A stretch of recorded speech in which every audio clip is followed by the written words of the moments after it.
Wow, here at Madrona Farms, this is exciting for a chef. I mean, really exciting. We're surrounded by tomatoes, onions, zucchini, all beautiful stuff.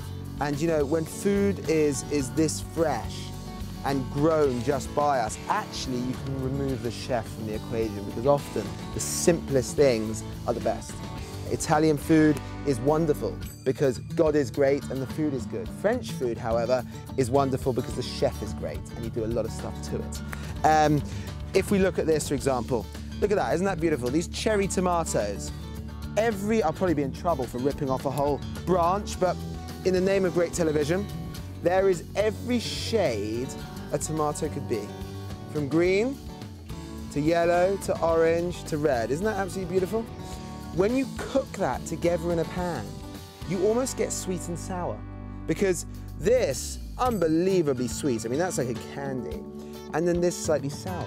So without vinegar, without sugar, we get agridulce, sweet and sour. In Madrona Farm, we practice agroecology, and we are very much involved with the community. We have a vegetable stand at the end of our driveway, and we're really proud to say, you know, how far does your food travel? Well, your food travels down the quarter mile of our driveway, and that is our sense of pride in the community. We have 4,000 customers in wholesale to 10 restaurants.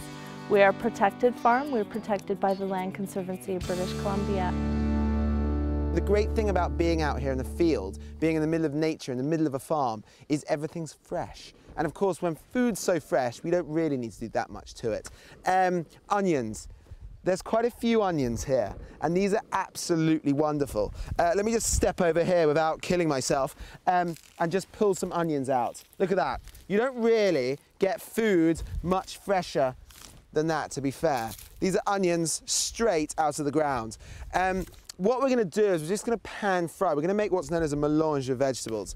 It's at its absolute sweetness. By the time it gets to us in a store, it's sort of been sitting around for a little bit and it's lost some of that lovely flavour. At this point, it's absolutely wonderful. In fact, to do a salad with this would be amazing. Just to slice these up, a little salt, a little olive oil, be absolutely great.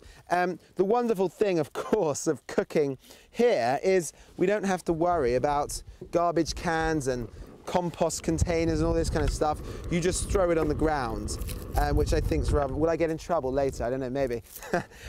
You just throw it on the ground, and that's rather nice. You sort of just put it back in the field. So there are some onions. You don't need to worry about washing stuff like that. If you take the skin off, you sort of take all the dirt with it, so to speak. So we're just going to take some of these onions, slice them up, nothing too fine. You want to taste these. We're celebrating the onion. We're not cutting it up so it completely cooks down to nothing. Pop that in a pan, splash of olive oil as well. There we go. Nice big splash of olive oil. And just cut these ones up as well. Now, I don't want this olive oil and onion to brown too much. I'm afraid I can't help myself. When they're that good,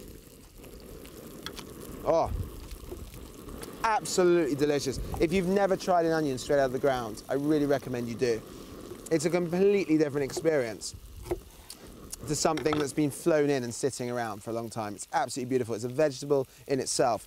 The greens of these onions, also rather good. Do that, and take off any of the outside leaves. And a great place to look is in there.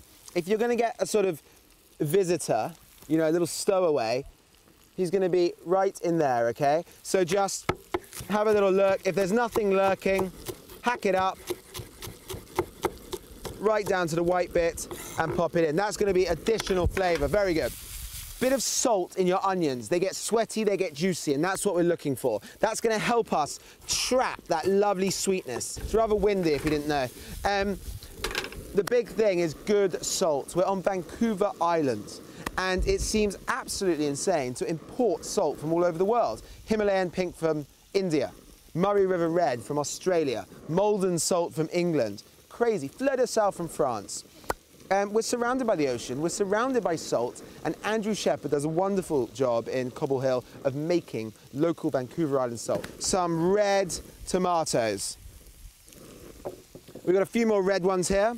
Just pop those in. and let them cook. I'm going to put a little bit more of this beautiful salt in. Tomatoes, of course, love some salt, so pop that in.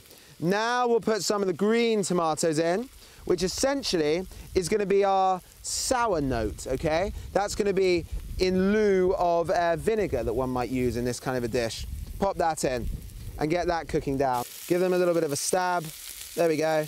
And that'll just help the juice to start coming out, just like that. There we go, lovely.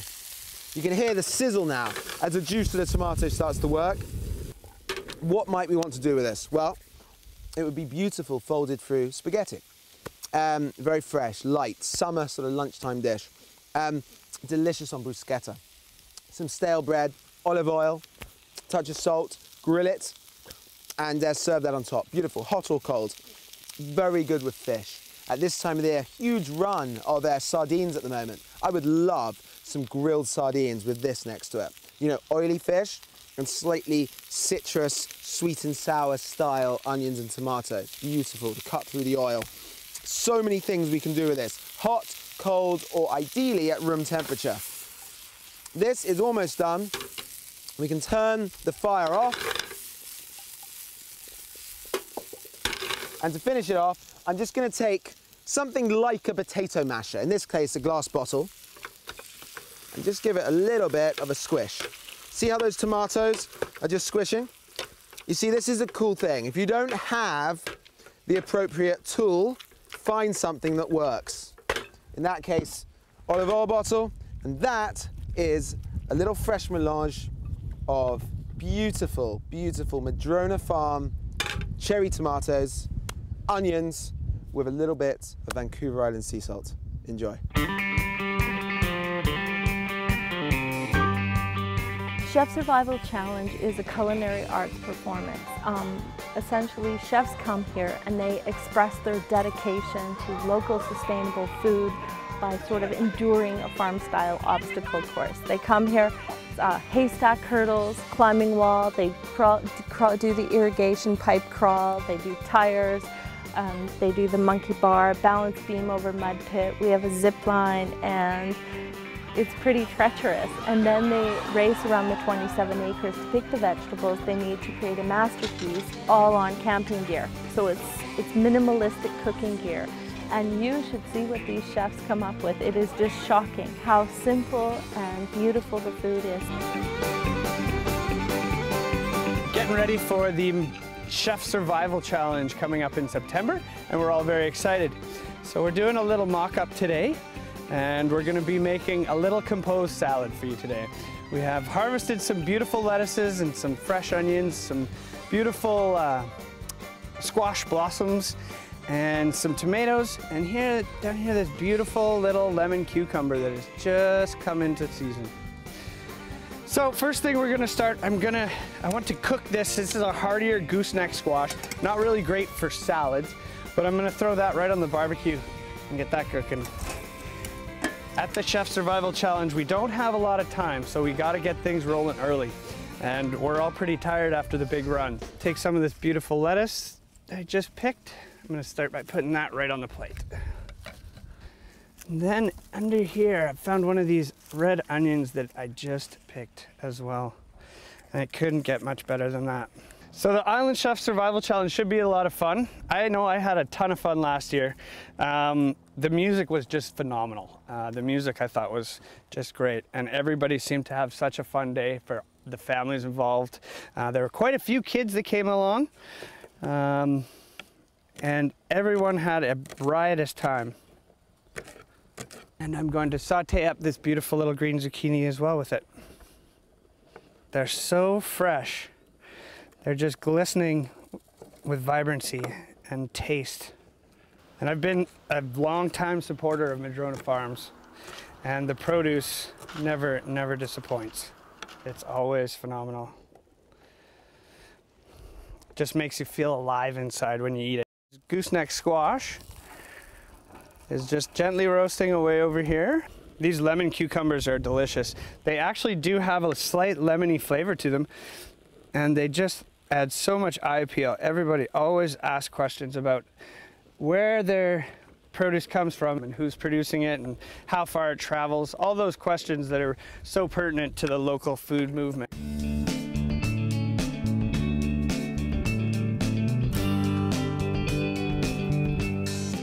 So the oil that I have in the pan may look a little excessive, but I'm going to be using that as a slightly warm dressing for this salad. So I'm going to actually add a little more oil, and that'll help speed up the cooking of that zucchini as well.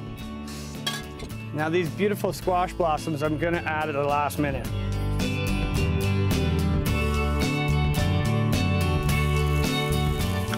Juicing like a hamburger over here. Slices like a roast almost, that's how good it is. You can tell I like my meats, but Madrona Farm makes the best vegetables. I'm going to throw in those zucchini blossoms.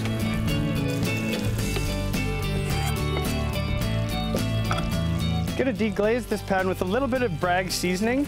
I use it a lot at the golf course. It's really great for celiacs, and it has fairly low sodium for soy sauce.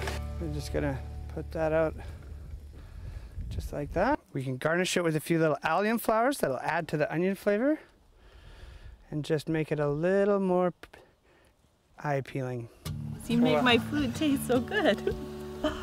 We've created the Chef Survival Challenge Event Society, and this year we're creating the Big Dream Agricultural Fund. So money's raised at Chef Survivals here, and we'd like to incubate them across Canada, will go towards a fund that organizations concerned and dedicated with farmland conservation and its education can apply by grant to the Big Dream Farm Fund. It's the first year we've directed the funds in this manner, and Chef Survival is on September 30th this year, the Harvest Moon. It's just a phenomenal show of, you know, how wonderful the community is and the community's support of local sustainable agriculture. And it's a lot of fun, and it's a hilarious event.